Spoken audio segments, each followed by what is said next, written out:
Hey guys, I'm back. You guys been messaging me, asking me where I'm at. I'm right here, guys. I just been busy with my YouTube videos and my two businesses. What I'm going to try to do is jump in and out of these videos so you guys can see me more. And maybe I'll make some lives so we can talk about fashion. But today I got something special for you. Recently, I posted something on my Instagram page and you guys want to know more about it. It has something to do with your corsets and bustiers. And I haven't seen anybody show it. So what I did was I did some research. And guess what? I found it. So today we're going to unbox this. Let's get into this. Hey guys, there's a technique a lot of fashion designers are doing right now. It's a material that goes on top of the lining to cover the boning and make it look smooth. So when you put the main fabric on top, it looks good. So in this video, I'm going to show you the material that you should not use and the materials that you should use. And I do have the materials that you should use right here. Let's get started. The first material is called polyester fleece. This material is 100% polyester and is generally not good for hot weathers. It's a synthetic fabric that traps heat and moisture, making you feel hot, sticky, and sweaty. It acts like a barrier, preventing heat from escaping your body. This is Pattern Fusible Fleece 987F. It's 100% polyester. Do not use this fleece. Absolutely not. Here is Pattern 971F. This is how it looks. These are not meant to cover the corset or bustiers. And this is the one that's floating around on Instagram. It's not cotton fleece, guys. This is polyester fleece. So now I'm going to show you when we could use polyester fleece. Polyester fleece can be used on a small section of a corset or bustier. Here are some examples. We can put it on the sides to make the cone stiffer. We can also put it on the bust area for the bust caging. However, I don't use polyester fleece for the bust area. I like using cotton heavy duty interfacing. And you can also use it to make bust cups, like how I did it. This is from my tutorial, how to sew bust cups with fusible fleece. It's already on my channel. Now let's get into polyester batting. Polyester batting is 100% polyester. It will make you sticky and sweaty just like polyester fleece. But the only difference between the two is that polyester batting, you can make it thinner. Just split it in half. Here is an example of polyester batting. As you can see, it's nice and thin. So now I'm going to show you the materials that you should use. These two materials are a hot topic all over Instagram. The first material is called icewool. Yup, icewool. Icewool is a specific type of lambswool or wool felt interlining used in bespoke tailoring and couture to create structure and a smooth finish. Rather than a fabric for the main outer garment, it achieves smooth, rounded lines in areas like lapels, collars, sleeve heads, and chest pieces. Sewing icewool to the sleeve head gives it shape. You're instructed to hand sew it into place because the texture is a bit fragile to put under a sewing machine. Guess what, guys? I have it here. Let's open this bad boy up and see what it really looks like.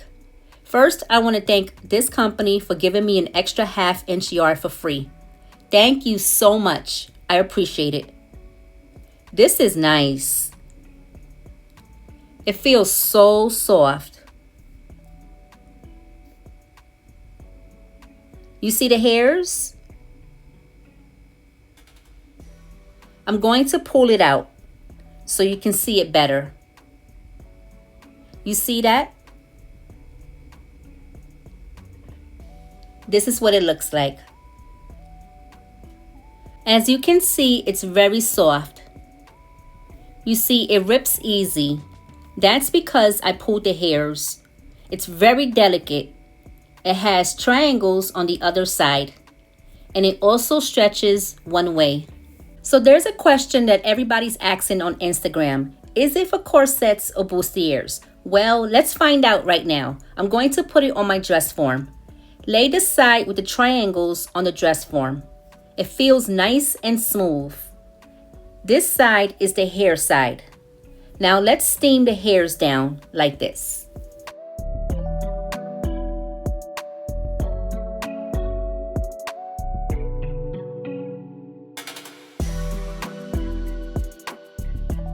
Do you guys notice anything? The more you steam on the princess line, where the boning is, the more you can see the triangles. You're not supposed to see the triangles. The hairs are supposed to cover it, so you will have to move the hairs to cover the triangles.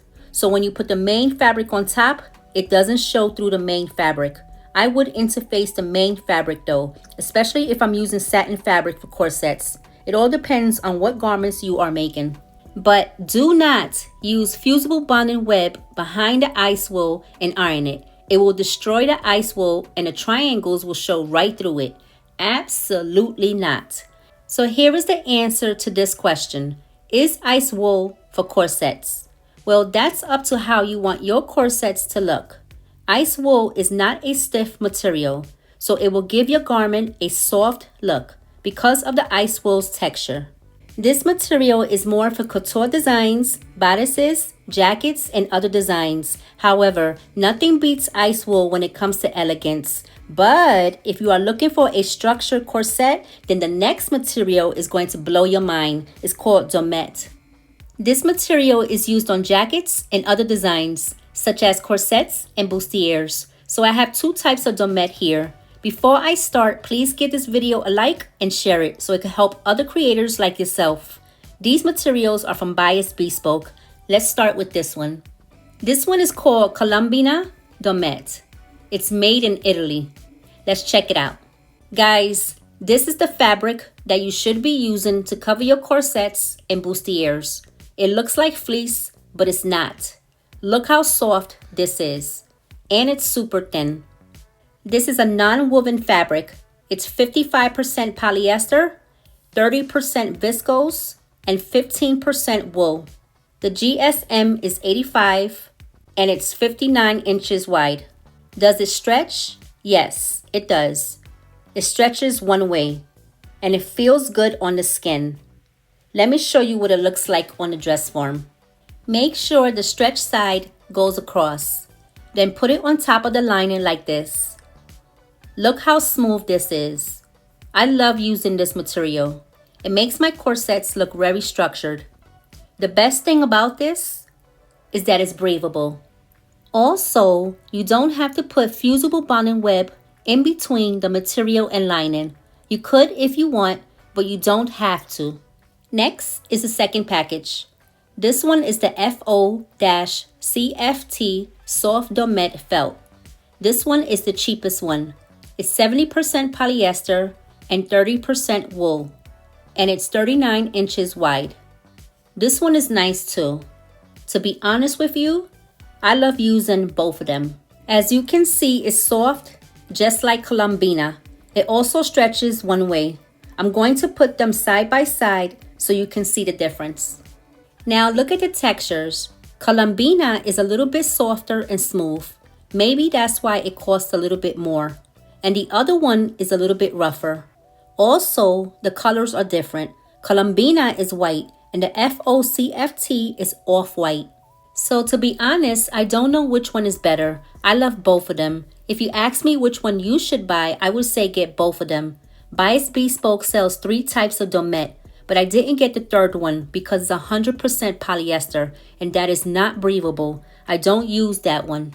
So now let me show you how it looks on a dress form. I'm going to iron around it. Look how good this looks. Tell me this is not what you want. I know you guys are like, what? She found it. Yup, I found it just for you. Are you guys happy? If you are, click the like button so I can give you more show and tell videos like this. I'm excited for me and you.